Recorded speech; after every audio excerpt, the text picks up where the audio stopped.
ইমাম হোসেন রাদিয়াল্লাহু আনহুর যে আজকের দিনে আত্মবলিদানের মূল উদ্দেশ্য এটাই ছিল যে দুনিয়া থেকে অন্যায়, অত্যাচার, জুলুম যেন মিটে যায় এবং যারা অত্যাচারী তাদের যেন পতন ঘটে। এই উদ্দেশ্যে ওনার কুফা সফর ছিল এবং সেখানে যাবার পরেও উনি অনেক কষ্ট যাতনা সহ্য করার পরেও খাবার দিক থেকে হোক, থাকার দিক থেকে হোক, সমস্ত দিক থেকে কষ্ট সহ্য করেও উনি সেই অত্যাচারীদের কাছে বা অন্যায়ের কাছে আপোষ করেননি। সেখানে উনি একটাই মেসেজ দিয়েছেন যে কোনো অবস্থাতেই অন্যায়ের সাথে আপোষ করা যাবে না, অন্যায়ের বিরুদ্ধে রুখে দাঁড়াতে হবে। যারা অত্যাচারী বা যারা অন্যায়কারী তারা শুধু পরকালে ক্ষতিগ্রস্ত নয়, বরং দুনিয়াতেও ক্ষতিগ্রস্ত হবে।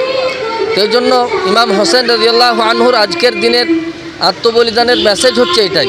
এবং ইমাম হোসেন রাদিয়াল্লাহু আনহু তিনি একা শহীদ হননি, বরং তিনি এই অন্যায়ের বিরুদ্ধে বা অত্যাচারীদের বিরুদ্ধে রুখে দাঁড়ানোর জন্য নিজের পরিবারের প্রায় 10-এর ঊর্ধ্বে সদস্যকে শহীদ করেছেন বা তারা শহীদ হয়েছেন। এবং ওনার নিজের ভাই প্রায় 8 থেকে 9 জন যারা শহীদ হয়েছেন জালিমদের বিরুদ্ধে রুখে দাঁড়াতে গিয়ে। এবং উনি হচ্ছেন সর্বশেষ, সব ভাইদের মধ্যে সর্বশেষ শাহাদত বরণ করেছেন বা মৃত্যুবরণ করেছেন, জালিমদের হাতে মৃত্যুবরণ করেছেন। তার আগে ওনার ভাই এবং ওনার ছেলে, 2 ছেলে এবং ওনার ভাইয়েরা, তারা সবাই এবং আরও অন্যান্য বেশ কিছু সাহাবী যারা শুধুমাত্র অন্যায়ের বিরুদ্ধে রুখে দাঁড়ানোর জন্য এবং অত্যাচারীদেরকে তাদের পতন ঘটানোর উদ্দেশ্যে তারা আত্মবলিদান দিয়েছেন। তো যারা সেই সময় ইমাম হোসেন রাদিয়াল্লাহু আনহুকে কতল করেছিল তারা কিন্তু কেউ অমুসলিম ছিল না, সবাই মুসলমান বলেই পরিচিত ছিল।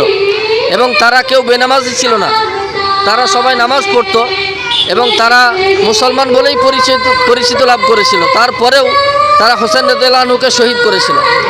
ইসলামের সম্পর্ক হচ্ছে তার আদর্শের সঙ্গে।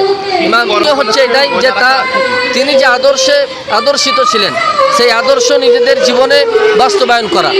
তিনি যে আদর্শকে বাস্তবায়ন করার লক্ষ্যেই গিয়ে নিজের জান দিয়েছেন, শহীদ হয়েছেন। তো সেই আদর্শকেই আমাদের জীবনে নিয়ে আসতে হবে, এটাই হচ্ছে আসল। যারাই তার আদর্শে আদর্শিত হবে তারাই সফলকাম, যারা তার আদর্শকে নিয়ে চলবে না তারা বিফল বা বরবাদ বলা যায়। তো এই জন্য তার আদর্শ যেটা, সেটা হচ্ছে নবীজির আদর্শ। এবং তিনি নবীজির আদর্শে আদর্শিত হয়ে এমনভাবে চলেছেন যে যার কারণে সেই জামানায় বড় বড় যারা নবীজির সাথীগণ, সাহাবীগণ, তারা পর্যন্ত তাকে সম্মান করেছেন, ভালোবেসেছেন, তাকে শ্রদ্ধার চোখে দেখেছেন এবং তার মর্যাদা দিয়েছেন।